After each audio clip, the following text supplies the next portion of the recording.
Okay, everyone. Let's get back to our last session of today, and then we will again have a nice networking part and try the chocolate donuts. They are really awesome. So I would like for the third session here to call on stage Kersham Lim. He's a cloud solution architect and software engineer at Bosch Germany. And yeah, please give him a warm welcome.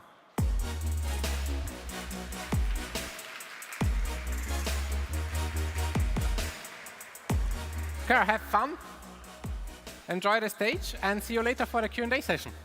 I will, thanks.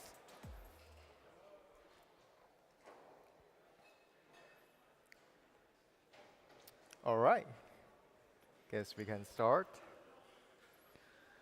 Hello, everyone. Thank you very much for the invitation to this beautiful city, Vienna. Wow, it's really amazing. So today, I'll be your tour guide, not for Vienna, of course, but in building connected vehicles. So basically, I will explain some building boxes of building such a platform. So I guess Jochen, Sebastian already mentioned, architecture is just not about drawing boxes, but I will do some tour in boxes today. Maybe a bit myself. I was a theoretical physicist before joining Bosch. So my research was in particle physics and cosmology. In 2016, I decided to pivot from stars to car. So I came to Bosch.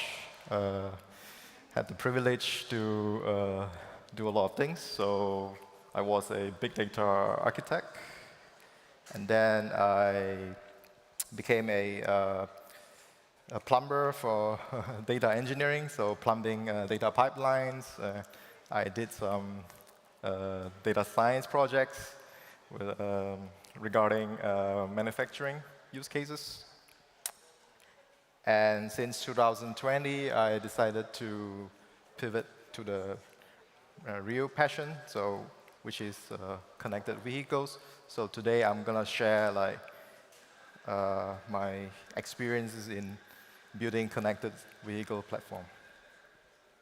So as a tour guide, usually if I miss you in the tour, I need to remind you how to go back to the hotel. So this is the take-home message slide for today. What we're gonna do basically is to send a command from the cloud. For, in this case, get the engine speed, send it to the vehicle, and the vehicle will respond with the desired data. So you get the engine speed back and send to the cloud. So this is the take-home message for today. And let's dive in. So we'll start from the cloud side. So basically, we have a cloud. What is a cloud? So basically, it's a provider that can offer you different infrastructures and platform as a service. You have multiple cloud providers to choose from. For instance, Microsoft Azure or Amazon AWS. So the advantage of using cloud is you can manage your resources, and all the costs, responsibilities are quite clear. You pay what you use. And so at Bosch, we always take security very seriously. So before we deploy any applications, we always have a virtual network in place. So the virtual network is just to make sure that no bad guys is coming to come to our house, to our applications, and we can decide how the data traffic is routed, and everything has to be secured. Basically, yeah, we don't want the bad guys to come in. So I want to send an instruction to my vehicle. I want to get the engine speed. First of all, I need to write this instruction somewhere, right? So I call my colleague, who is a front-end developer, and then I tell them I need a software and web applications where I can really write my instructions, so my desired instructions for the vehicle. So we can use this web UI, which are built. It can be a single-page application. It can be a server-side rendered. It doesn't matter. I just need a place where I can write my code. And because everything is secure in this virtual network, and I need to go to the front door, which is through one of the application gateway. So this is like a door towards your house. And only the authorized person can come in and use this application. So when we develop applications, you have multiple functions and applications we can be host on the cloud. So one thing to manage all these applications is that we need a centralized place, which we call an API management. And it will redirect your requests to the proper web applications. And it also provides a centralized way to do some testing and versioning your API, so everything is in a consistent manner. And also, like, security is very important here. You can also check whether the person who requests this API has the authority to do so.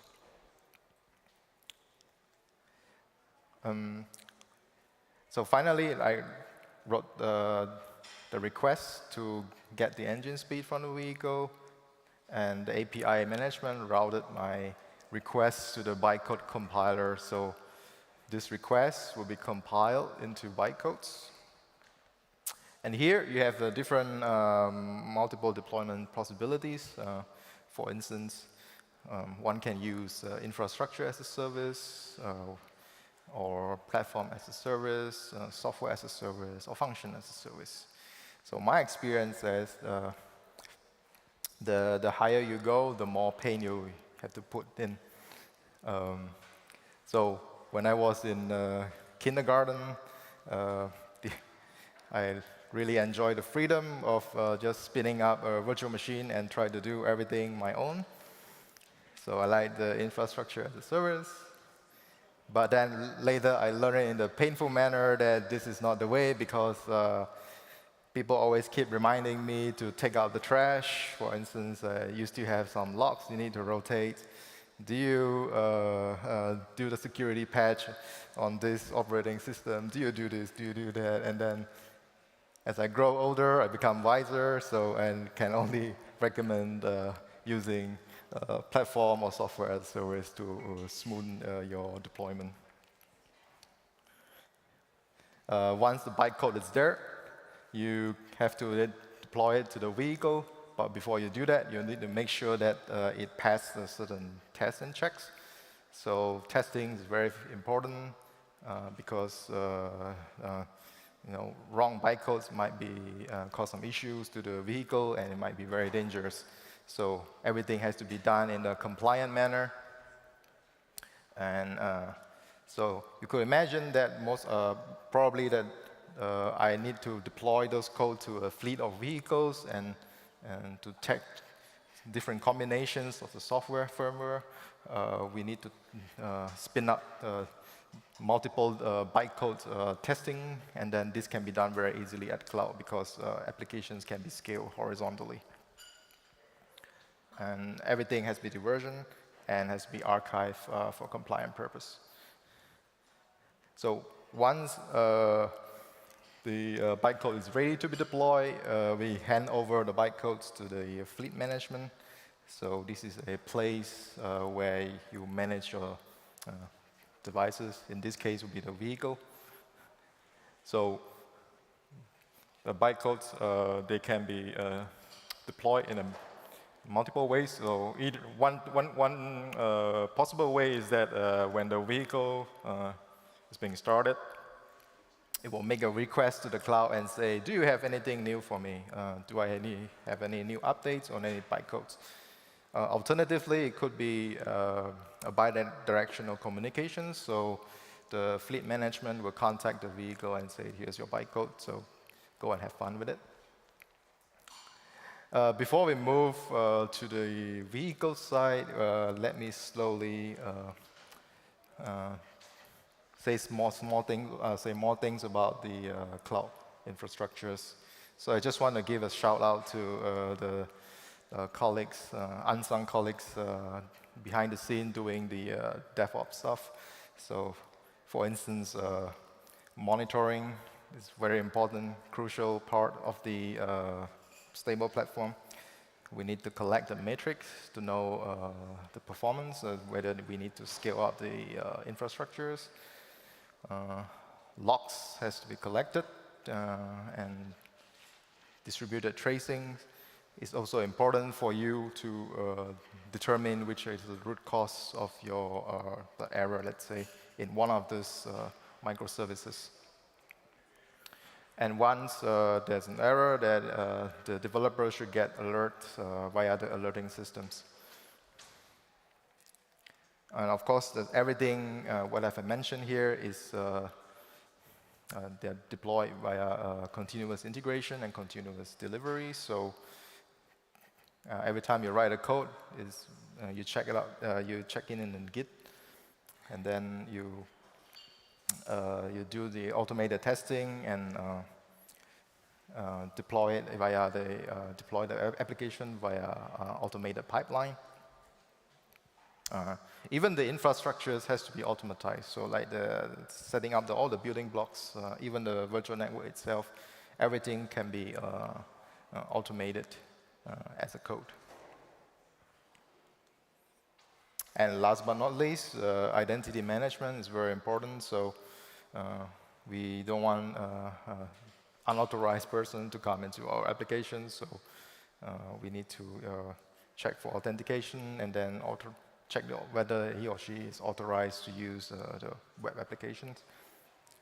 And furthermore, like sensitive informations, for instance, connection strings or whatever, all these passwords, they shouldn't be stored in a clear text. So it has to be hashed and stored in the key management platform.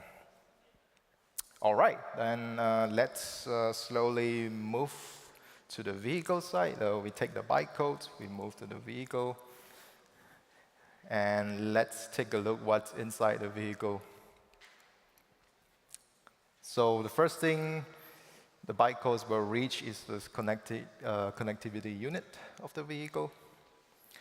Before I touch further components of the vehicle, maybe let me just explain a little bit of the current modern architectures of connected vehicles.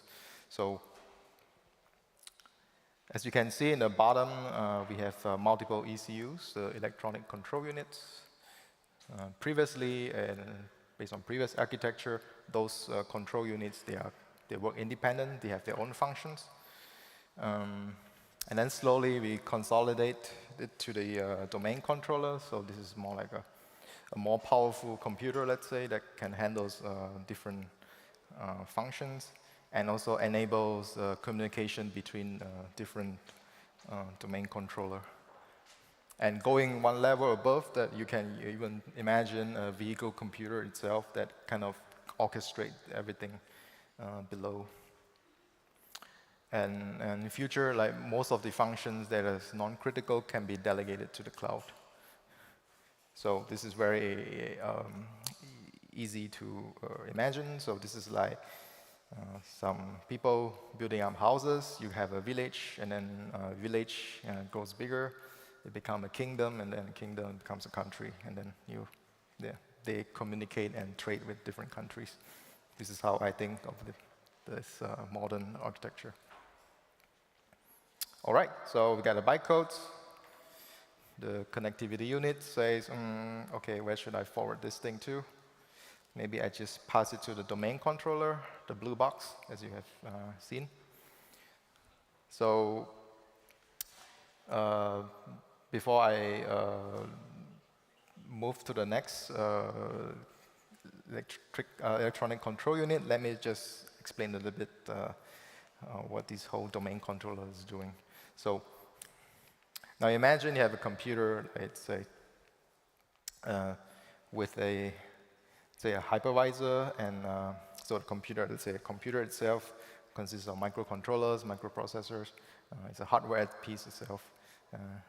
You want this hardware to acquire data, so via sensors, or you want them to do something via the actuator. And above that, you have sitting on top is the applications. But how do you let the application talk to the hardware? So you need something like a middleware. So previously, it was just like a software that enables communication between application and the hardware. But modern architectures now have even a hypervisor and real-time operating systems that can responsible for real-time scheduling of your applications. So this kind of enables us to write more creative applications, like how to connect like vehicle components, and also like enabling multiple use cases. So moving to the engine control unit. So remember, the goal is to get the engine speed. So finally, we are reaching the goal. We bring the bytecode to the engine control unit. There's an application sitting there, and we can deploy our data collection agent. And now this application will go to the RAM, let's say the engine control unit, and go and fetch the engine speed. And as you can see on the right-hand side, so the operating system just kicks out one of the unimportant jobs, let's say the green one, and then just put in my very important job, because I increased the criticality, because I need to know my engine speed. So once the data is cropped, so we are following the green line, so slowly coming back to the tour.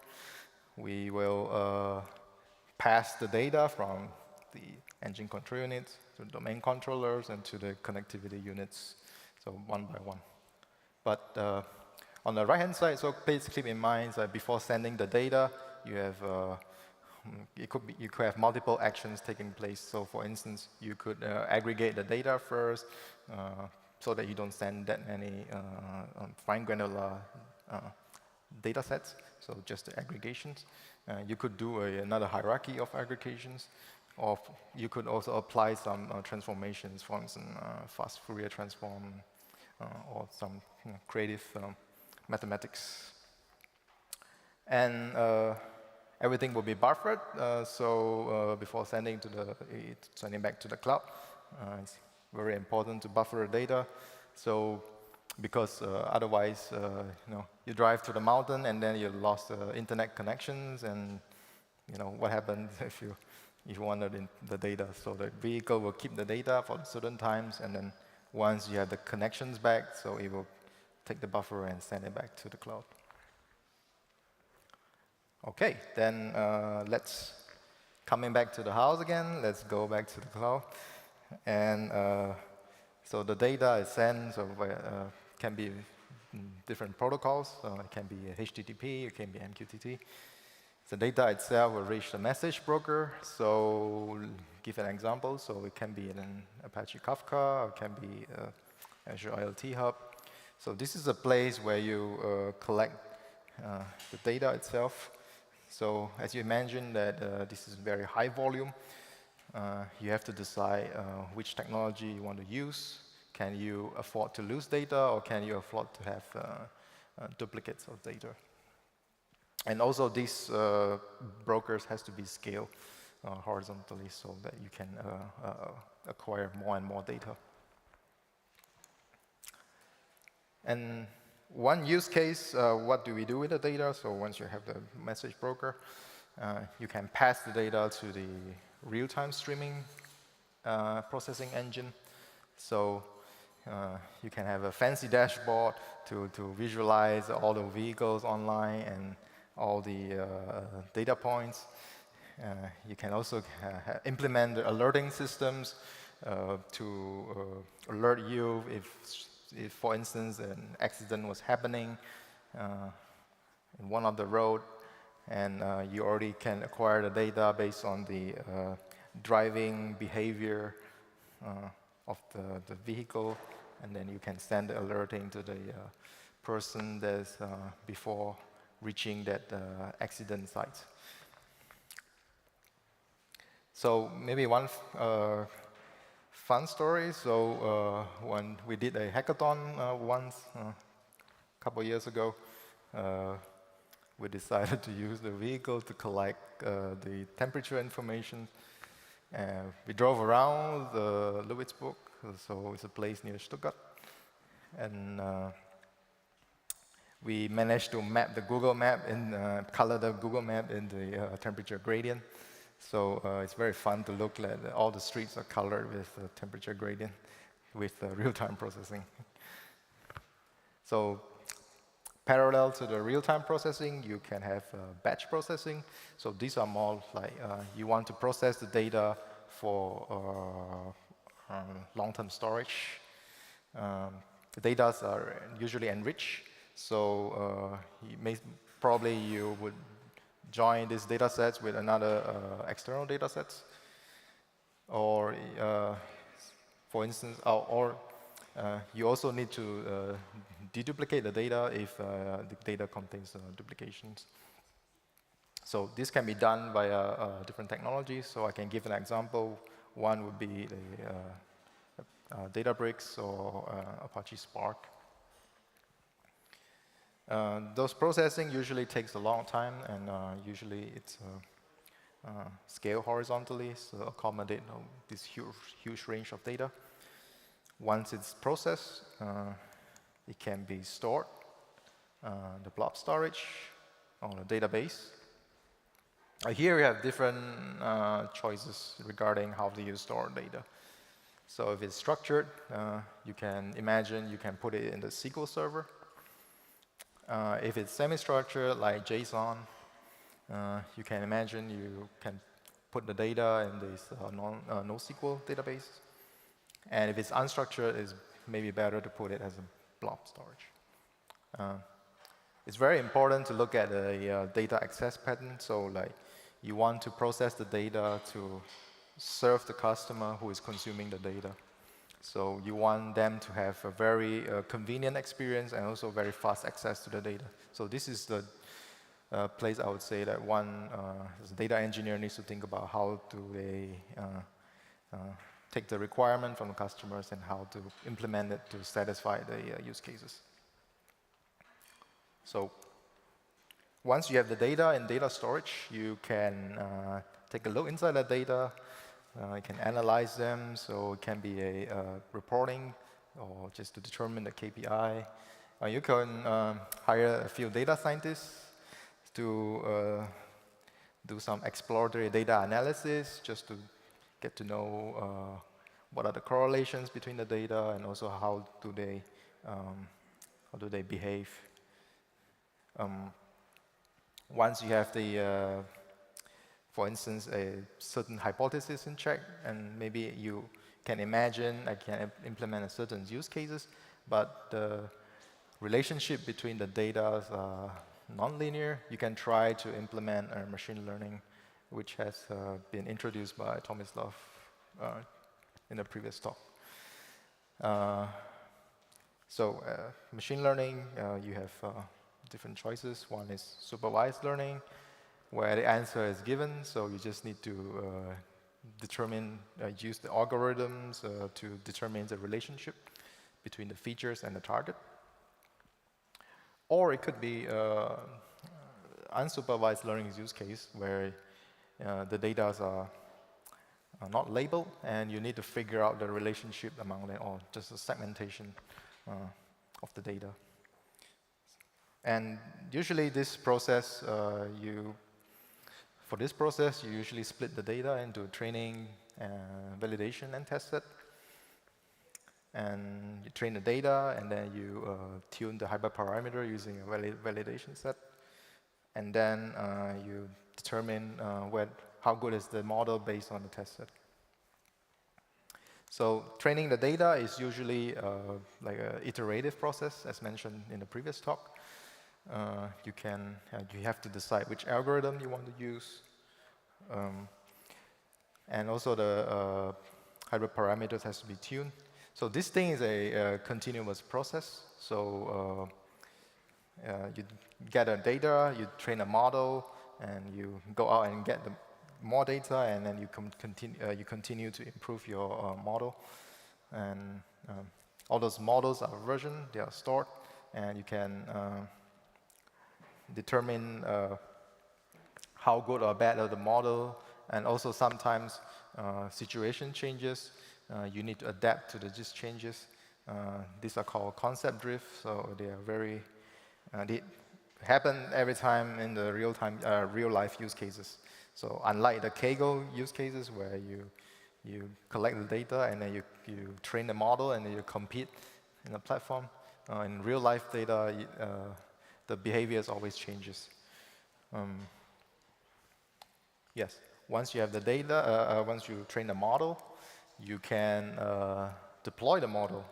So one way to deploy the model is to just put it in the Kubernetes cluster in a container, as Thomas Laffey mentioned.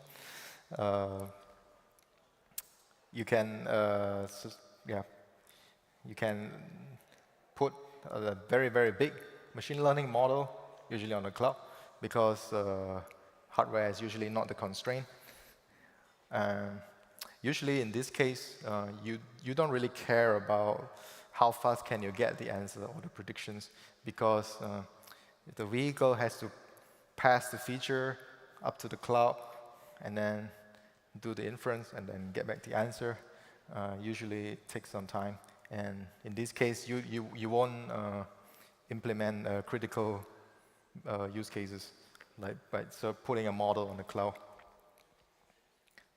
So the size of the machine learning model is determined by the size of the brain I've shown in the picture. So in the second case, what we can do is we can deploy the model. So again, using a fleet management, pass the model to the, let's say, connectivity unit, and then pass it back to the domain controller.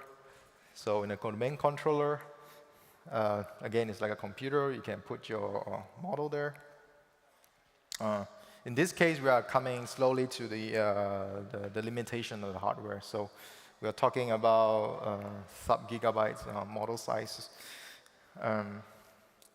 So it can be that your model is using different features. It's not just from the engine control unit that I've previously mentioned.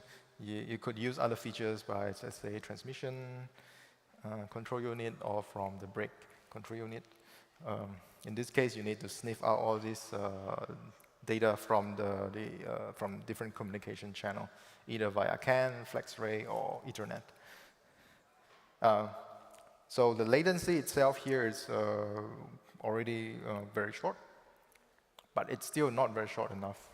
So there's another way to deploy the model. So is to directly put the model itself to the desired target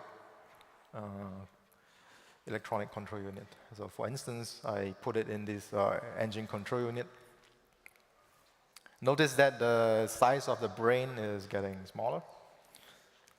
We are slowly reaching the limit of the hardware. So we are talking about something like kilobyte, sub-megabyte machine learning model. We have to do some tricks. This is called tiny ML. So we need to, for instance, you have neural networks. You need to quantize the neurons or find alternative models with the different architectures just to really squeeze down the model size. So this is the best in terms of the latency. So this is very short. You can get prediction instantly. And depends on the use cases. So I can imagine you have something like a shadow mode. Maybe I just take some time to explain what is this shadow mode. You want to deploy a update to your control unit, electronic control unit, but you don't want to really necessarily flash the firmware. So traditionally, you need to just directly flash the firmware. Here, with the shadow mode, you can deploy the application first, sitting there, not really doing a feedback to the control unit. So it's not really trying to control your engine, but it's trying to use the features and then try to give out the response. So what would it have done? If given these specific features. So you can collect the data and measure the deviations and see whether your model is better than the previous one. Or it's really dangerous, you can shut it down. So this is one of the new critical thinking in terms of software engineering. And once you're happy with the performance of the model, maybe you can flash it to the engine control unit. And there's another alternative way is just you can flash the model offline. So you drive your car to the workshop, and then you ask the mechanics to flash the model. And also all these building blocks, they are not limited to the feature in itself. So you can each control unit, it can use different features from another control unit. So you can imagine some use cases that can use multiple features, and then can serve these use cases with such a design. Yep. So I've been talking about everything from the vehicle onwards. You already have a car, and then it interacts with the environment, collects the data, and then sends the data to the cloud. And based on the data, we can train a model, and then we put it back to the vehicle. But why stop here, right? Because how do we build a vehicle? So vehicles, they are built from different components, right? So you have, let's say, an injector, common rail injector, which is part of the engine. But it also was assembled by different components. For instance, the nozzle and the injector body. So each piece of these components have the informations, right? You have the manufacturing informations. You know when is it manufactured. You know the supplier. You know all this history. And going back, so collecting the features and going back to going forward to the time, you can stack more and more history on the components itself.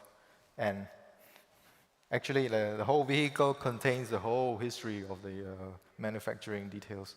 So you can imagine that you have a use case that, based on the behavior that I observe from a few vehicles, now I can quickly determine what is the common similarities, and maybe it was a problem on one of the nozzles, for instance, manufactured by some suppliers or manufactured on a specific date. In that way, you can already send out a warning message to one of the car owner. Maybe he or she should get his or her car checked out by the mechanics. So I hope I already gave you a good tour about these different building blocks of the connected vehicles. And I will stay here of course, for Q&A later. With that, I thank you for your attention, and yeah, enjoy the party later.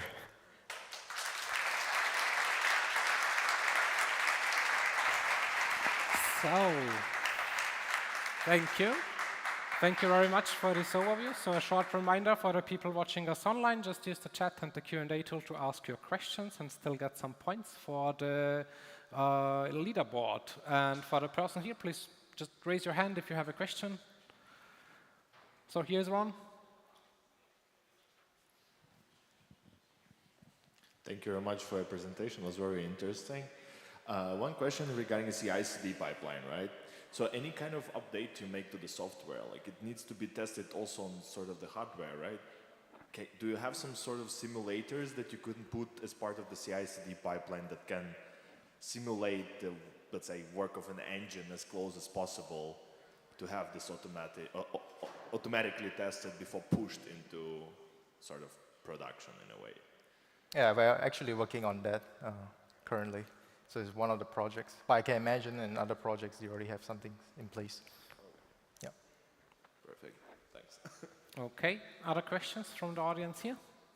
In the meantime, could you kind of estimate, like, for the different parts of the cycle here, like how many people are working on that? So like a typical project usually takes like 10 person. But it depends. So at the beginning, I can just give you one example, one small project I work on. We started with only 5 persons. Okay. And then slowly we're growing up to 20 developers. Okay. So as you can imagine, we need like different developers, front end, DevOps, embedded software engineers. I guess we have tons of positions open. Okay. Other questions? What do you see as the biggest opportunity for 5G and what you're doing? Biggest opportunity? 5G, yeah. So I think you can imagine a world where most of the functions, if the 5G itself is stable, you can delegate most of the hardware functionality to the cloud. So the hardware functionality becomes slowly like a software functionality. Yeah. But we need to take into account the security and safety of the vehicle. Yeah. That's the opportunity, of course, of 5G. Yeah. Okay. Other questions? No? Then I would say thank you so much, Kjær, and hopefully see you next time again. Definitely. Enjoy the evening, and I think the rest of us has one more job to do, and therefore I call on stage Josie again.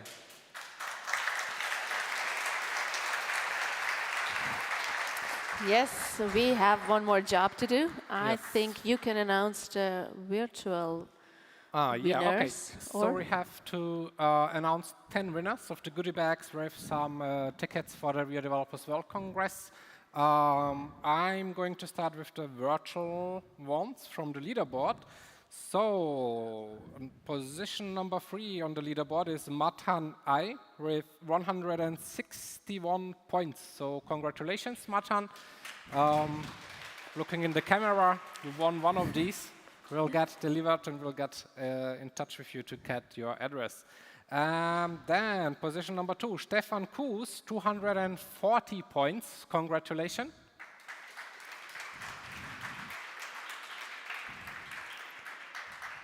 And the most engaged person virtually is with 379 points, Maria Schalnova-Weinziel. So congratulations and thanks for being so engaged online. So the online winners, you will contact them, or should they contact you and to get the packages? We'll get in contact with you via email, and then we'll send it to you via post. Great. But as already mentioned at the beginning, we have also 7 tickets to here for you guys. So I'm interested if it's already working. Can we start with buzzing? I start with the buzzing? Yeah, just Okay. as a lucky fair. Just So here we go. Okay. Ooh. And dum dum dum dum dum dum. Ah. so Johannes Ledermüller, hey, congratulations! Get your Johannes, package. are you here? Oh, is he too shy or not here? If he's not here, then someone else. Someone will take else will get the package. it. Johannes, last chance. 3, 2, 1. Sorry, Johannes. Okay. So next try. You can buzz. Okay.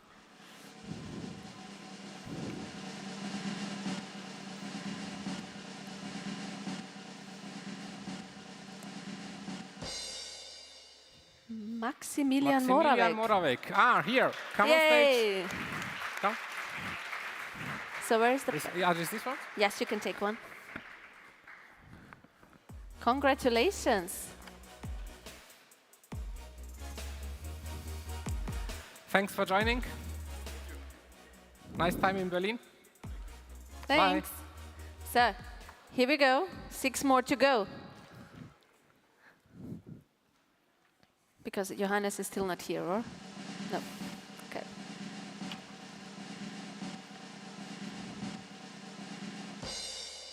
Ludmila. Ludmila, are you here?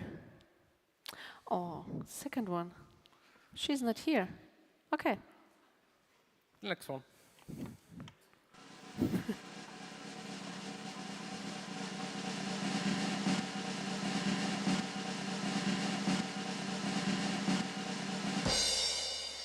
Omidreza, are you here for your package? Yes, congratulations. So, your WeAreDevelopers package. Congratulations. So here we go.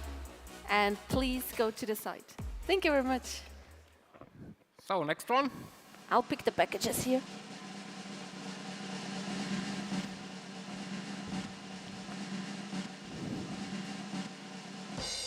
Martin Ehrmann. Hey, Hey. congratulations. And the package for you.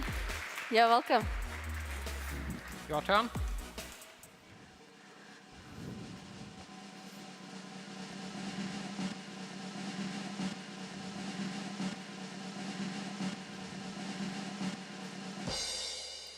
Elsa. Hey.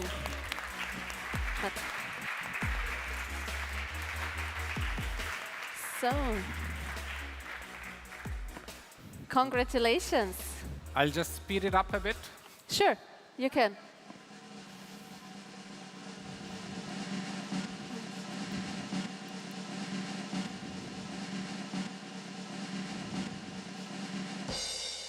Caroline.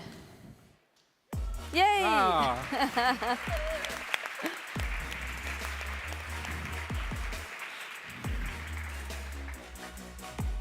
2 more to go. 2 more? 2 more, yeah. Okay. Congratulations.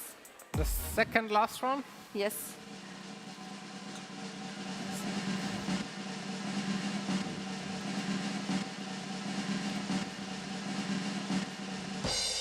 Alexei. Oh, Lexi, yay! Yeah. 1 more. 1 more. So, and the last one, here we go. Congratulations. Welcome.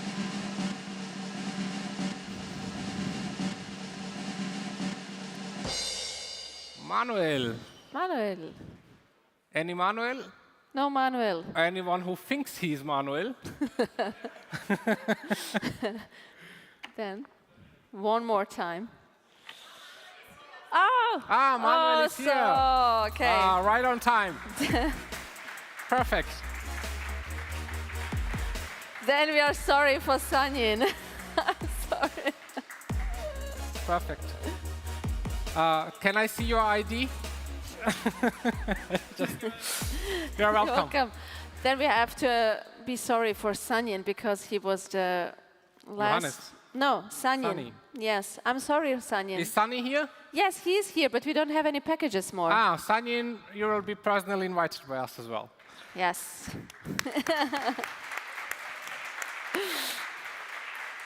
Okay, so I think So- we are done with the program here. Yes. Just for everyone who is not a lucky winner of the tickets, just check out WeAreDevelopers World Congress. It's going to be an amazing event in Berlin. We have the CEO of GitHub, the founder of Stack Overflow, the inventor of C++, the inventor of Angular and AngularJS, and many other tech pioneers. It will be an amazing in-person congress with around 7,000 developers from all around the world. Check it out, worldcongress.dev. And yeah, with that, I just want to say thanks everyone for visiting this event.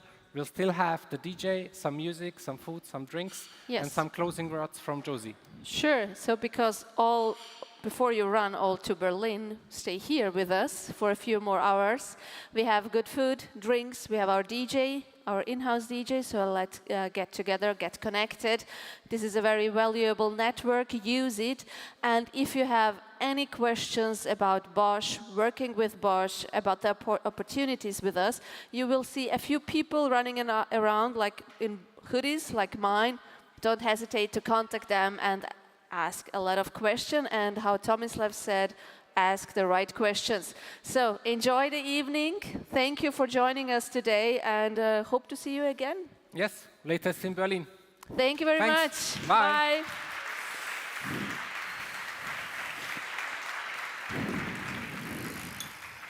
Yay.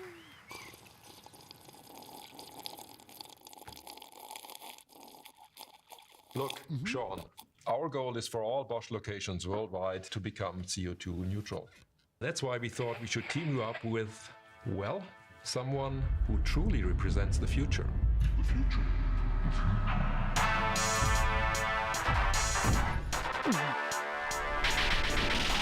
Now's my time.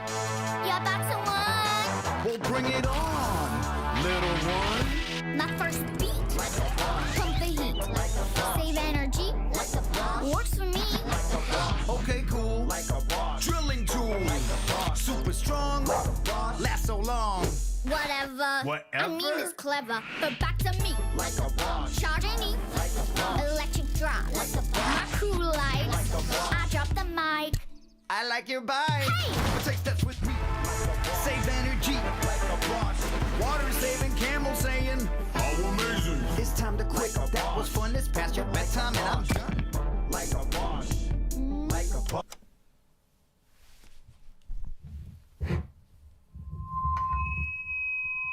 Stop the battle, let's unite. Carbon neutral, that's how we fight. Cause time is running, we need to act. Can do so much, that's a fact. Okay. E-bikes, heat pump, cautious tools. Basic stuff you learn in school. Dang. Melting ice is climate crisis. Smart devices, awareness rise. All I'm saying, stop delaying. Work together, I ain't playing. Every little choice can make a change. Hand in hand for a new wage.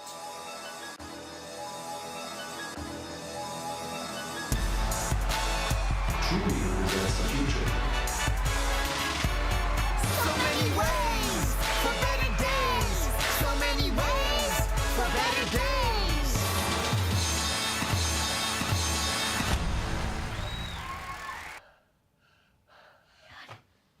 That was so fun. This works. Live sustainable, like a Bosch, with many eco-friendly solutions for a better future. Because every little choice can make a big difference. That's Bosch.